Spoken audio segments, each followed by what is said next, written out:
Hello. Um, it's been a few days since I spoke with you,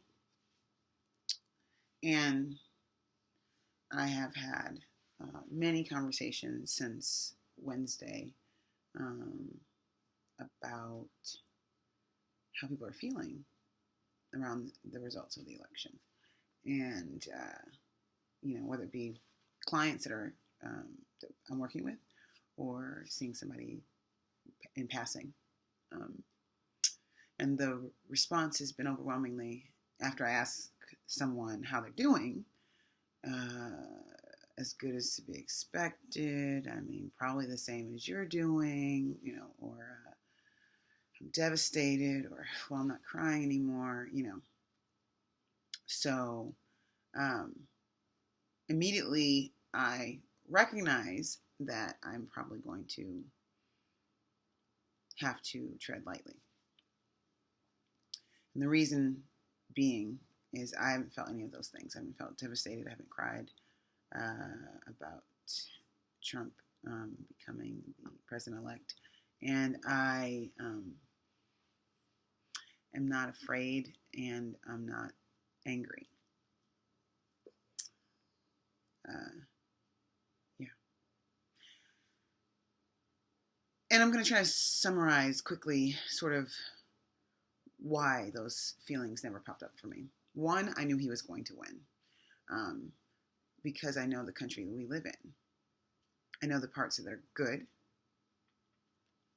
and the parts that are less than good and are dark and shadowy and horrific. I liken people's response to this country like an abused child that only has those parents to look at as love and for love. And if your father was a serial killer and a pedophile, and you grow up and that's all you've ever known, and people are like, well, you've got to love your dad. You're going to love your dad. You're going to be like, I love my dad. But he raped you. And he fucks everybody else, all the kids. But I love my dad because he's my dad, and you know what? It's just, and I mean, I remember the time he made me s'mores, and the time he took me to school, and he saw my rowing practice and all that shit. It's like, still, he's done these things. And I understand that you want to love your dad, and you can. You absolutely can. And love does not at all mean that you ignore the truth. You can love the truth. You can love all the things. And it doesn't mean you condone the shit that's happened. It's not delicious and wonderful.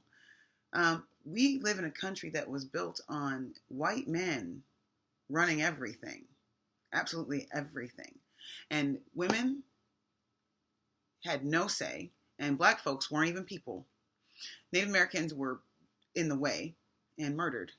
And I don't know why we have a problem understanding that there has never been a moment in our history that this country has been inclusive, fully, thoroughly, absolutely. There has not been one time that we've all been free to believe, see, do any of that shit. No time. Tell me when. What era? Tell me. Because I'm confused. So anybody who is dreaming about a time when this country wasn't built on racism is lying about their pedophilic, serial killing motherfucking father. So wake up. I'm sorry. I'm not going to be soft and sweet about this. This is my country. This is what we've been living with. And I'm sorry that you didn't recognize your heritage, your lineage. But you need to. It doesn't mean just because it's where you came from, it's where we have to go. We can go away from that. And the cool thing about knowing where we come from is we can see exactly what it looks like, so we never do it again. But you have to see it. You've got to actually see it. If you don't, it will repeat until you do. You know? And I don't want to be all gloom and doom, and it's getting kind of long, this video, so I'm going to cut it short. So I wasn't shocked because I knew he was going to win because I understand I understand our country. And I knew when Obama was elected that people were going to go, oh my God, look at us, we're awesome. We elected a black guy. And there's no more racism and all that shit. And like, what? Like, I'm still nervous all the time.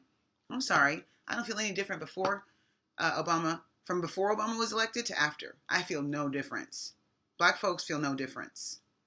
And if you do, let me know. I'm curious because I don't feel any difference.